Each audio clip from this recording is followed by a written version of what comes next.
considérant l'ordonnance du tribunal administratif de Strasbourg du 6 octobre 2011, ordonnant la suspension de la délibération 11-0967 du 30 août 2011 visant à organiser un référendum portant sur la question.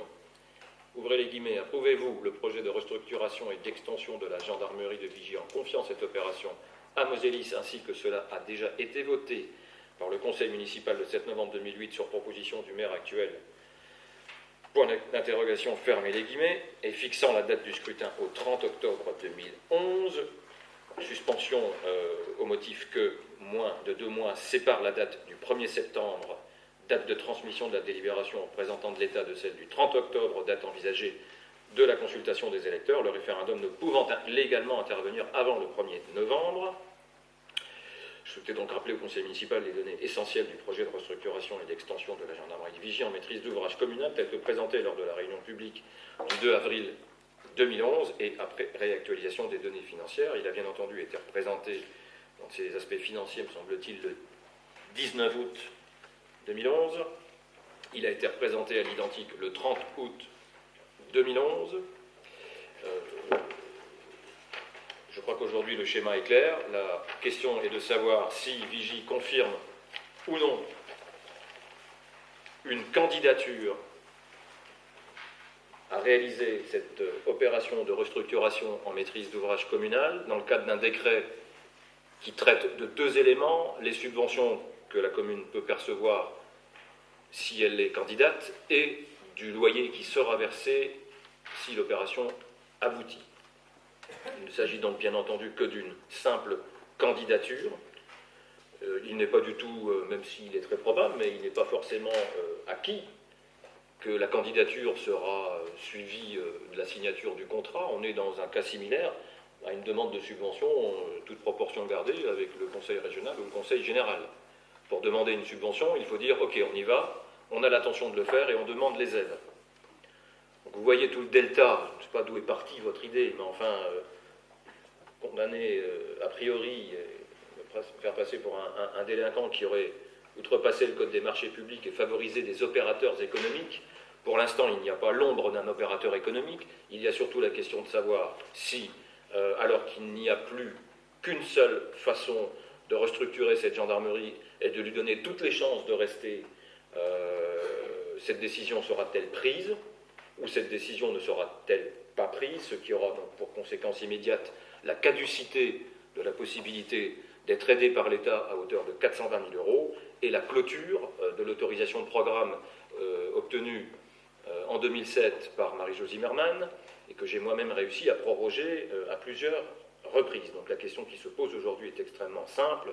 Nous ne choisissons pas entre 2 projets, nous choisissons entre candidater pour un projet de restructuration qui techniquement tient debout financièrement et reconnu viable par les services de la Direction générale des finances publiques de la Moselle,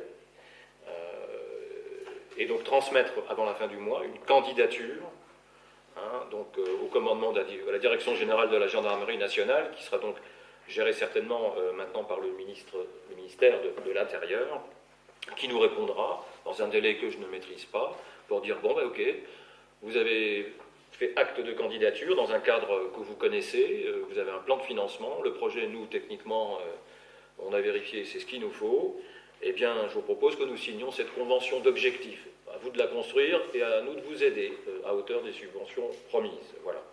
Voilà quel est le débat ce soir. J'attire votre attention sur le fait qu'évidemment, il me semble tout à fait improbable que d'autres prorogations puissent être obtenues et qu'il ne faut pas perdre de vue que l'état général de la brigade, la dispersion des effectifs hors brigade, ils sont au nombre de 5 ou 6, 2 conseillers du groupe majoritaire étaient présents mercredi pour visiter ces lieux. Je pense que la plupart d'entre nous, hormis connaître le hall d'accueil, n'ont jamais eu l'occasion d'aller plus loin. Donc voilà, clairement, quand on voit les conditions de travail, la dispersion des effectifs et la problématique, effectivement, d'efficacité générale, parce que 19 effectifs sur un plateau de 370 mètres carrés, même pas, parce qu'il y a encore les studios des GAV, on ne peut pas trouver que ça baigne dans le grand luxe. Donc clairement, effectivement, soit cette commune prend aujourd'hui une décision avec une aide financière significative de 420 000 euros et se lance dans ce projet, à l'instar de ce qu'avait décidé un précédent conseil municipal dans lequel certains d'entre vous siégeaient, c'est-à-dire de construire la première extension de la gendarmerie initiale à l'arrière en maîtrise d'ouvrage communal. Aujourd'hui, nous ne proposons rien d'autre, la démarche est strictement la même si je peux vous concéder qu'au lieu de construire un bâtiment, il est prévu d'en construire deux et de restructurer effectivement le bâtiment de Mosélis.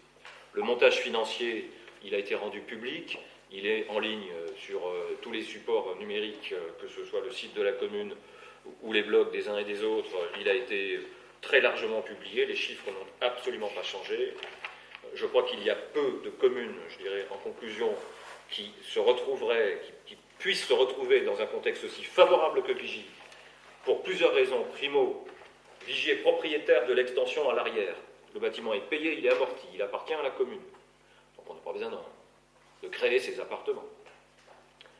Si nous rachetons le bâtiment de Mosélis, nous le rachetons à 330 000, sans racheter bien entendu le foncier que la commune a elle-même cédé à Mosélis il y a maintenant de nombreuses années.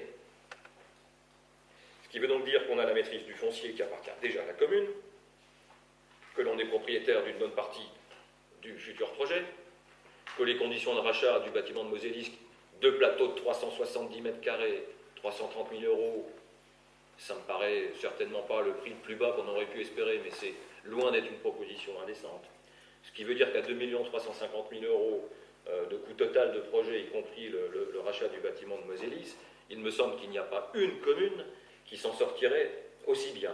D'ailleurs, ceux qui siégeaient dans la précédente équipe municipale doivent se souvenir d'un chiffrage d'un architecte à Gondange, Talange, ou en tout cas dans ce secteur, qui se chiffrait à 4,5 millions d'euros et qui évidemment a été jugé complètement loufoque. Vous vous en souvenez peut-être, monsieur Leroy. Voilà. Donc aujourd'hui, on a la capacité de boucler l'opération, de répondre entièrement au cahier des charges avec un investissement de 2 300 et quelques mille euros. Le plan de financement prévoit l'amortissement total de ces 2 300 000 euros d'investissement sur une période de 20 ans, ce qui veut dire qu'au bout de 20 ans, la commune se sera enrichie de 2 300 000 euros supplémentaires à son actif, estimé à 12 millions d'euros à peu près aujourd'hui. Donc depuis l'histoire, les germes